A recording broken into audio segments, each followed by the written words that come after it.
عندنا السهم سيدي كرير قلنا من شهر 3 2024 وهو ماشي بشكل عرضي. طب في اي علامات على صعود السهم ده؟ انا زي ما قلت لك ان الصعود الجاي ان شاء الله آه، عقارات وبتروكيماويات. طيب، طول ما هو دلوقتي السهم فوق ال 20 جنيه فهو لسه مكمل. خلينا نتكلم ان مفيش، يعني اللي جواه صابر ومحتسب لحد ما ربنا يكرمنا ان شاء الله، واللي بره وعايز يخش فادخل عادي لان هو في خسارتك 20 وهو عامل 20 ونص فما فيهاش حاجه. عندنا اول واهم مقاومه حقيقيه عند 21 جنيه 60 قرش، عداها يبقى خير وبركه، يبقى احنا كده ماشيين في الايه، في الصح، ويبقى كده السهم مكمل ان شاء الله، ويبقى مقاومتنا الرئيسيه 24 جنيه، عداها يبقى خلاص ان شاء الله. نشوف بقى المستويات القديمه بتاعت سيدي كرير، نشوف بقى ال 31 وال 33 وال 35 وال 39 عادي جدا، اللي هي كانت قمة يناير 2024، اللي ممكن نوصل لها برضو إن شاء الله في يناير 2025. السهم اللي بعد كده أبو قير.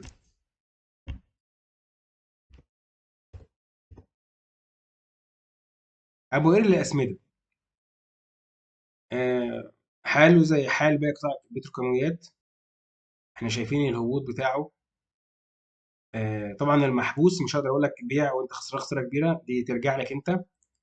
اما اللي عايز يعمل وقف خساره بدري او شاري يعني باسعار قليله فهو ايجابي طول ما هو فوق قاع يوم الاربع، اللي هو خلينا نتكلم في 50 جنيه عشان نتكلم في ايه، في رقم مقفول. انا شايف ارتدادها فيه. عندنا مقاومه فرعيه عند 54 جنيه ثم مقاومه رئيسيه عند 58 جنيه. طيب اتوقع تد هيتحرك ان شاء الله مع اسهم ال 30. عندنا اهم مقاومه 68 جنيه، عداها واغلق فوقها ان شاء الله. هنشوف المستويات القديمه بتاعت 75 و85 و90 الى اخره. مش عايزك تفرط في التفاؤل ولا التشاؤم، بس عايزك تعرف قيمه الاسهم اللي معاك عشان ما ترميهاش يعني آه على الفاضي. ماشي. بعد كده السهم المحبب ليا بالم هيلز. كنت نزلت بوست قلت لهم يا جماعه بصوا على بالم هيلز، من اسرع الاسهم اللي بترد قبل ما البورصه بترد، وعلامه على الارتداد بتاعه البورصه. تمام.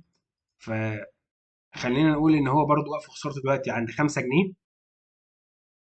آه، اسرع من البورصه في الارتداد. بص لو تبص للشمعه دي وتبص لشمعه البورصه تحس ان هو بيعمل زي البورصه. يعني يوم 2021 اتكلمت عليه القاع بتاع السوق اللي فات، هنا عمل قاع هنا عمل الشمعه بتاعته اعلى من الشمعه بتاعت الهبوط الاربع، يعني سبق المؤشر ال 30 في الصعود.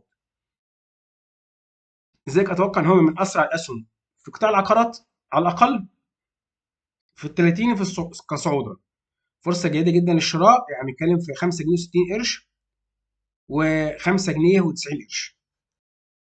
آه، الناس اللي بره السوق وعايزه تخش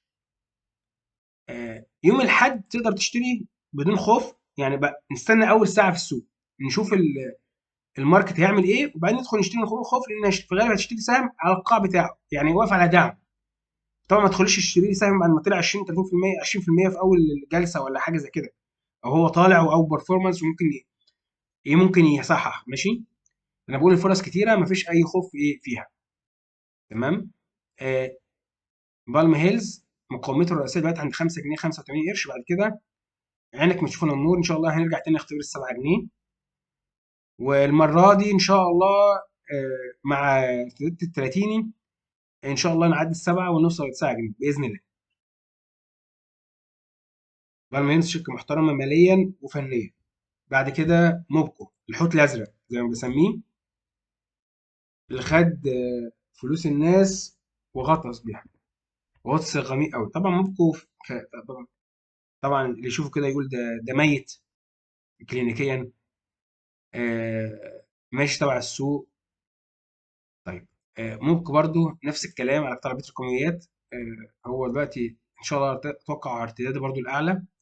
عندنا وقف الخساره دلوقتي عند 38 جنيه، وعندنا في مقاومه رئيسيه 51 جنيه. محتاج نقفل اسبوعين، يعني مثلا جلسه الحد خميس نقفل 51 عشان اقول لك خلاص موبكو انهى التصحيح. طيب ممكن في الاسبوع ده يوصل ل 51. اه، ايه المشكله؟ انا عندي مقاومه دلوقتي مهمه قوي عند 42، يعني فرق جنيه ونص مش كتير.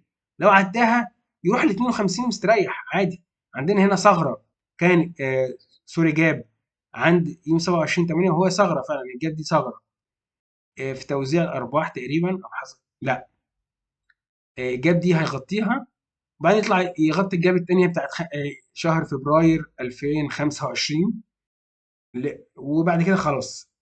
لكن هو في الغالب ان هو يتخطى ال 42 وبعدين يغطي الجاب دي 47، خلاص عينك ما تشوف النور، يرجع موكو تاني اسطوره من اساطير البورصه المصريه.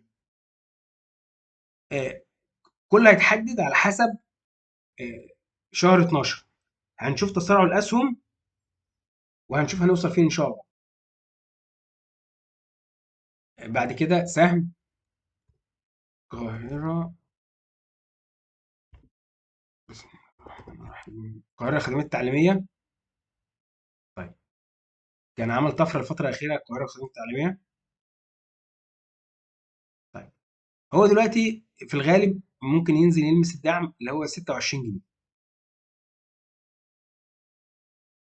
جميل. يعني ممكن مثلا نشوفه لحد مثلا ينزل يلمسه، ومن هنا هتبقى اشاره شراء، او في المستوى، او ممكن نطلع قبل المستوى ده، في المستوى اللي هو فيه ده 26 7 90 قرش تقريبا، يعني 27 جنيه، وتيجي تدي تاني. طب المقاومه الرئيسيه عندنا ايه؟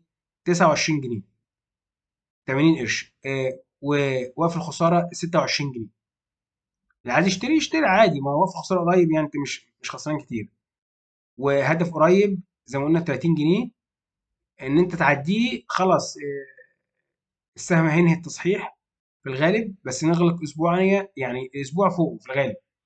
يبقى احنا كده عندنا اهداف 34 و38 و41، وفي الغالب السهم تجميعته دي والفوليومز القليله دخلت بعديها بيبقى في صعود كبير. يعني دايما في المرحله الاخيره من صعود السهم، من تجميع السهم، الفوليوم بيقل قوي في السوق، او السيوله بتقل قوي، ويبتدي ايه، يبقى خلاص كده الناس زهقت من السهم، فجاه يلاقوه طاير في ايه، في وشهم، زي ما كده نيو داب عمل وحاجات كتير عملت في البورصه. طيب نيو داب دلوقتي يا جماعه ايجابي، انصح اللي معاه السهم ما يتفرجش فيه طول ما هو فوق 2 جنيه و13 قرش. يبقى ما تتفرجش في السهم ده، لان السهم ده عنده اهداف 2 جنيه و70، ثم 3 جنيه و20، ثم 3 جنيه ونص. واقف على دعم رئيسي، واقف خساره 2 جنيه و13 قرش زي ما قلنا. تمام. المقاومه الرئيسيه دلوقتي عندنا عند 2 جنيه و60 قرش، اللي هي ممكن يحصل فيها جني ارباح. بس خدها مني انا بقى من قرايه الشارت، ان هو لو اتحرك خلاص او بيتحرك هيعدي بالفوليوم اللي دخل ده، ما خرجش، يعني الفوليوم ده دخل يوم 11/11 ما خرجش لسه، واللي دخل بالفوليوم ده كله دخل ب 14 مليون، ما خرجش، خلي بالك الراجل ده ما خرجش، ومش داخل عشان ياخد الايه، ال 12% اللي خدهم، لا ده داخل مكمل. السهم ده فيه خبر، يعني وش كده من الاخر، وممكن ينزل عليه حاجات ايه جامده. فطول ما هو فوق 2 13 ما تهتمش، خلاص كمل معاك ما تخافش، جمد قلبك. يعني دي من الاسهم اللي طلعت عين الناس، بس الصبر جبر. كريدي اجريكول طبعا سهم محترم جدا ماليا. توقع قطاع البنوك هيقود صعود جامد للبورصه. قطاع من افضل القطاعات طبعا. يمكن انا متحيز لقطاع البنوك لان انا كنت اصلا بنكير، فقبل ما اتجه لسوق المال، لكن انا عارف ان القطاع ده من اقوى القطاعات، متاكد من كده. عندنا وقف الخساره دلوقتي 20 جنيه 45 قرش. عندنا مقاومات، اهم مقاومه دلوقتي 21 جنيه و20 قرش و60 قرش. اذا عداها يبقى عندنا مقاومه عند 23 جنيه. وبشكل عام السهم ايجابي، يعني انا عايز اقول لك كده السهم